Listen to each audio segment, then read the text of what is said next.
Before going on with the remaining KPIs, it's very important to talk about the matrix. And the best example for this is using WBS.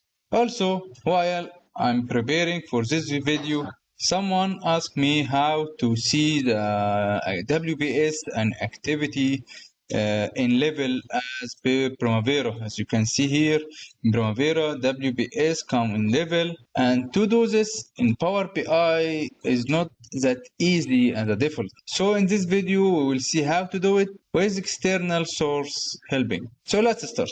First, I will handle the WBS file as per the following. I will edit query, then I will duplicate this one, duplicate column. I will copy this value. Then from replace value, I will paste here. I will leave replace value with empty. Then from advanced option, check match entire cell content. I will explain later why I make it like this. I will change this one to be WBS parent. I need every cell here represent the parent WBS. The parent for the general is Power BI without any number, and the parent for contract and other milestone is Power BI .3. To do this, I will select this column from transform, split column by delimiter, and here I will replace this one with dot, then write most delimiter and here keep it none. Okay, I don't need this column, so I will remove it. Only this column I need. Why I remove this one? Because if I leave this one, Power BI the function will go in loop. So the Power BI is a parent for the Power BI. It's a Power BI itself is not logic. So the code which we're going to use has to see at least one WBS without parent. What else? Now we handle our WBS file, and the magic will come in the next part. From home, I will add here new source blank query. Then I will copy this code. What is this code? There is a developer, her name is Emiki, I think. She writes this code which will help us very much in make level for our WBS. I don't understand the code, so I just will copy, Control C, and then for the query, the new query, advanced editor, I will remove this one, then Control V. From here, I will select parent pair child table is the WBS, and the child key is what is our WBS code. So I will write WBS and code with capital C.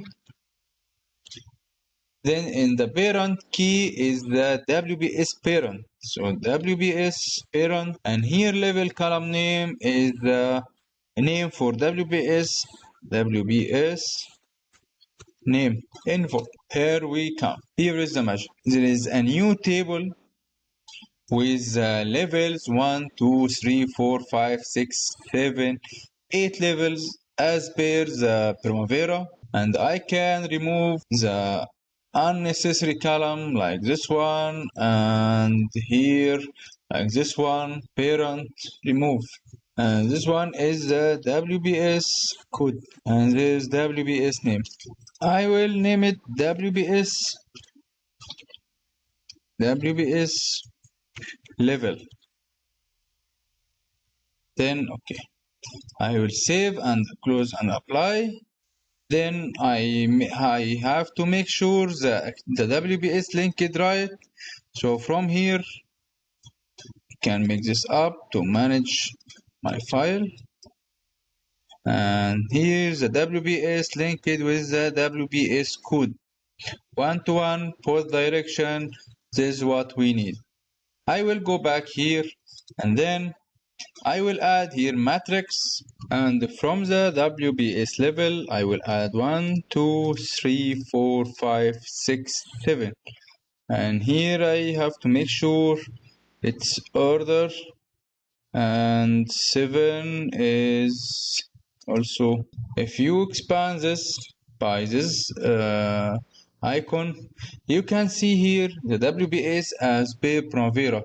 Even I can add the activity from the project baseline, activity name, like this, and again I will drill down. You can see here under each WBS there is activity, and for this I can add here the SPI for the value, and then you will see the total SPI for the project and the SPI for each activity and each WBS. As you can see, in about 5 minutes we convert our data. We convert our normal WBS file to leveled WBS as per the Primavera. The next video we will talk more about the matrix and how we can use it. So let's go to the next video in our course.